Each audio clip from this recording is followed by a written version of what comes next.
la demande et la préoccupation des chauffeurs de taxi, c'est notamment celle de ceux qui sont dans les plus grandes difficultés et qui demandent à être épaulés, soutenus, voire pour certains indemnisés par rapport à une baisse d'activité qui est conséquente. La réalité, c'est que je partage le constat d'une croissance à long terme du secteur. En revanche, il y a des conditions qui font que ce secteur du transport de personnes peut être croissant.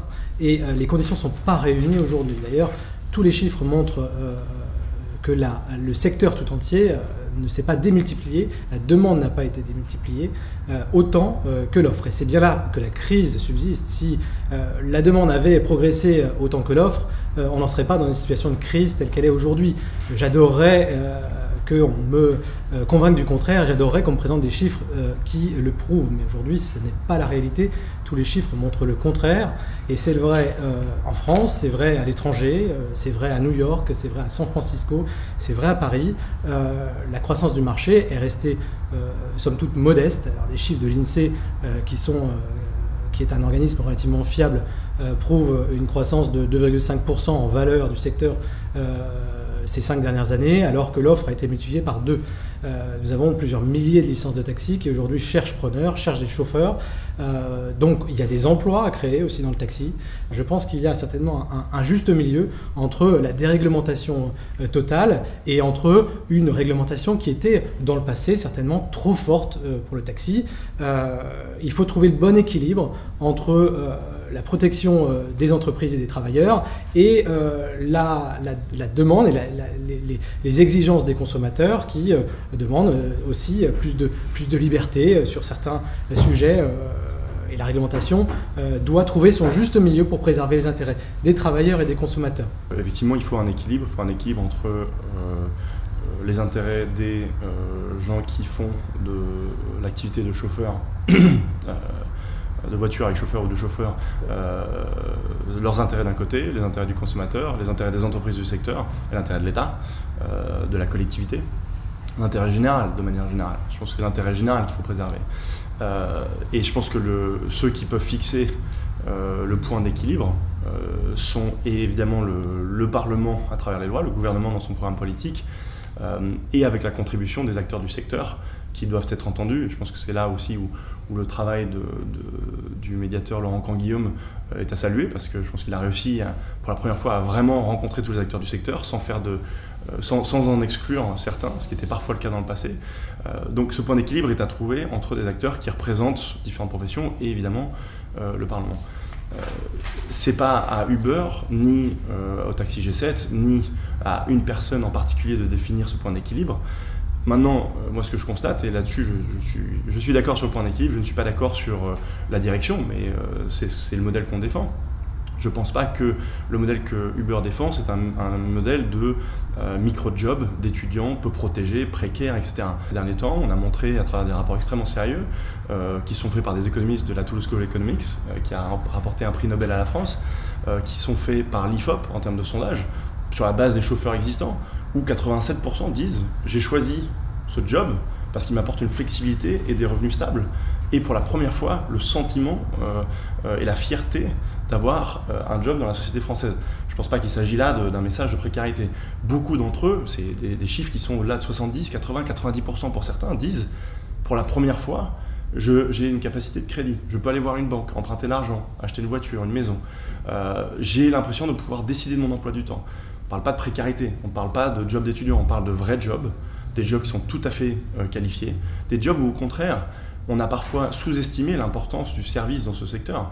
Et c'est la technologie et l'intermédiation via des plateformes technologiques directes entre le consommateur final et le chauffeur qui permet d'avoir un retour rapide sur la qualité du service. Et ça valorise un chauffeur. Ça valorise non pas Uber dans l'histoire, ou non pas un taxi G7, ça valorise le fait qu'en fait, c'est un secteur de service. Il faut apporter une certaine qualité. Pour apporter cette qualité, il faut bien des gens qui répondent aux besoins des utilisateurs. Et c'est le consommateur qui décide au final.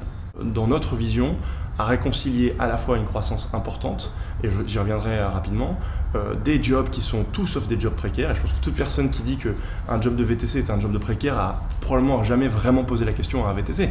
Est-ce que vous considérez que votre job...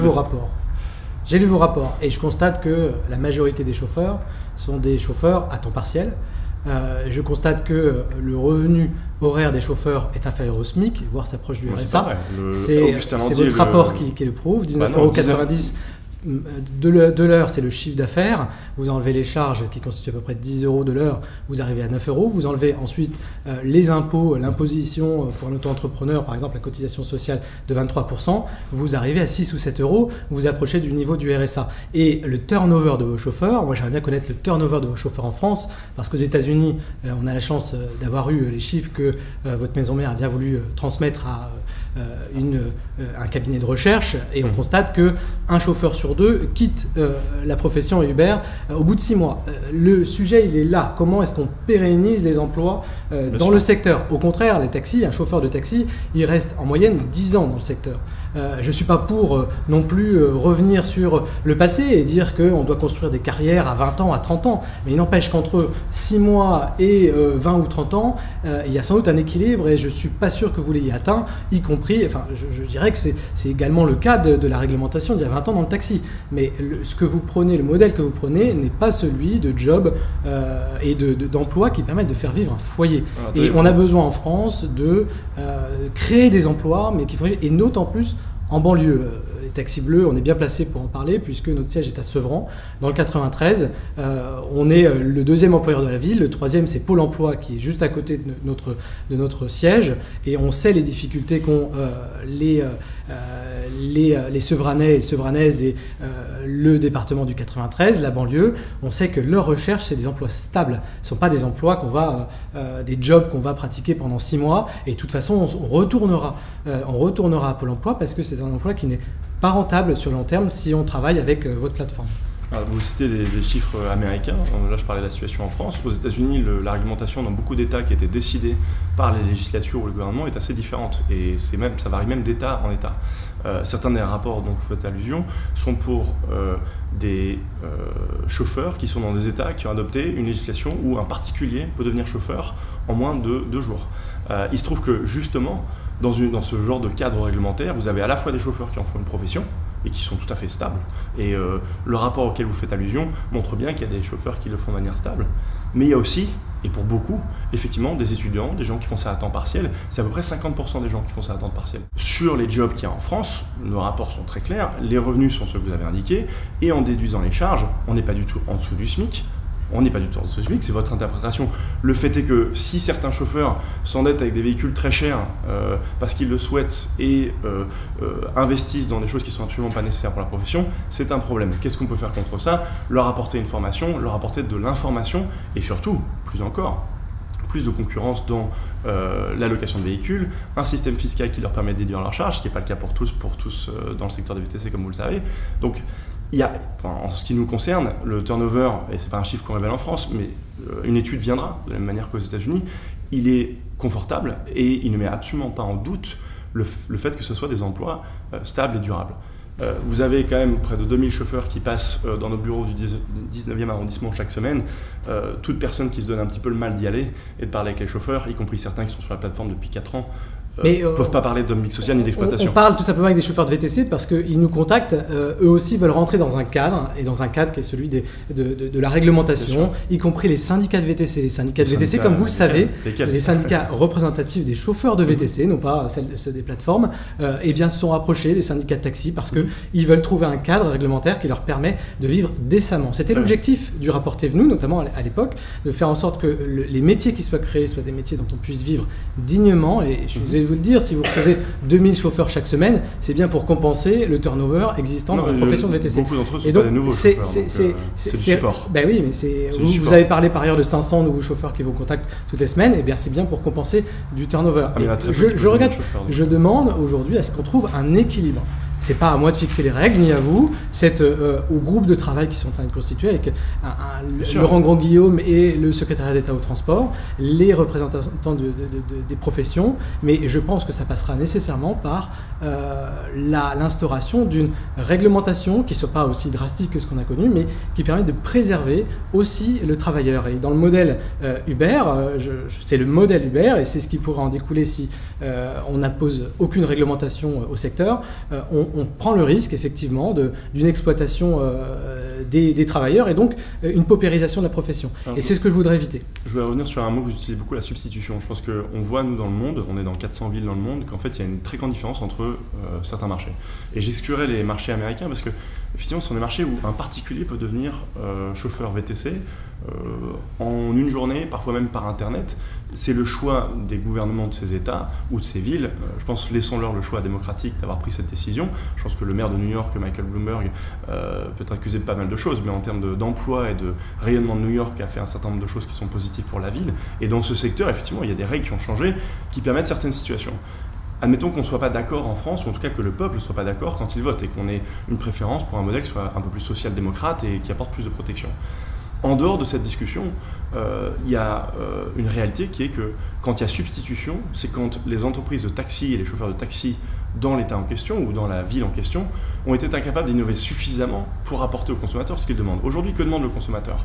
Le consommateur, il demande de pouvoir avoir de la transparence, il veut pouvoir comprendre l'offre qu'on lui apporte, ne pas avoir à passer par des mécanismes de tarification obscurs, des systèmes dans lesquels il n'a aucune prise sur l'offre du marché. Il veut avoir de la transparence sur le chauffeur qui vient le chercher, sur la notation qu'il peut apporter à un service. Il veut un retour, il veut pouvoir contacter un service après-vente. Sur Uber, si vous faites une course en France et qu'elle ne se passe pas bien, vous mettez par exemple une étoile ou 2 étoiles, vous mettez un commentaire, en moins de 2 heures ou 3 heures, on vous fait un retour. C'est ce que demande le consommateur aujourd'hui. Dans l'application, vous avez la photo du chauffeur, vous avez sa plaque d'immatriculation, le modèle de sa voiture, vous pouvez interagir avec lui par SMS, vous pouvez l'appeler. On encourage cette interaction directe parce qu'on pense que les consommateurs et les chauffeurs sont en réalité plus intelligents qu'on voudrait qu'ils soient. On dit le gouvernement doit fixer, le secteur doit fixer. La réalité, c'est que le consommateur et les chauffeurs, ils savent très bien ce qu'ils veulent. Grâce à la technologie... Et alors pourquoi vous ne laissez pas fixer le prix à ces chauffeurs, la technologie, s'ils savent ce qu'ils veulent? Alors, je vais finir ce que je voulais dire. La technologie leur permet d'être en contact direct, et c'est ça que les consommateurs demandent aujourd'hui, et c'est ça que les chauffeurs demandent aujourd'hui. Donc s'il y a la substitution, j'ai envie de dire, c'est aussi aux entreprises de taxi de se poser la question de pourquoi est-ce que les gens n'utilisent pas leurs applications. Je finis mon propos, j'essaie de ne pas vous interrompre. Il y a 3 raisons pour lesquelles les gens utilisent moins, dans certains marchés, les services de taxi. La première, c'est la tarification. Elle est stricte, elle est fixée par le gouvernement ou par la préfecture, et ça ne permet pas de faire des ajustements de tarifs en fonction de l'offre et de la demande, ou en tout cas de manière trop peu flexible. Il faut absolument que les taxis puissent avoir une discussion avec les autorités pour voir comment on fait une tarification qui permette aux gens d'avoir le sentiment qu'ils payent le bon prix pour les bons services. La deuxième, c'est des applications de bonne qualité. Il y en a maintenant pour Taxi G7 et pour Taxi Bleu. Très bien, mais est-ce qu'elles ne sont pas arrivées trop tard? Est-ce qu'elles sont assez innovantes? Je veux dire, c'est à vos entreprises de vous dire, si les gens téléchargent plutôt l'application Uber ou Chauffeur Privé ou Snapcar ou Allocab en plus grand nombre que celle de Taxi G7 ou de Taxi Bleu, c'est malheureusement pas une question de réglementation, c'est le consommateur qui demande. La troisième, tout simplement, c'est le service après-vente. Je prends assez régulièrement des taxis, justement, pour toujours comparer. Ce qui me frappe, c'est que ça continue d'être une profession où si vous n'utilisez pas une application smartphone, vous avez très peu de prise en tant que consommateur.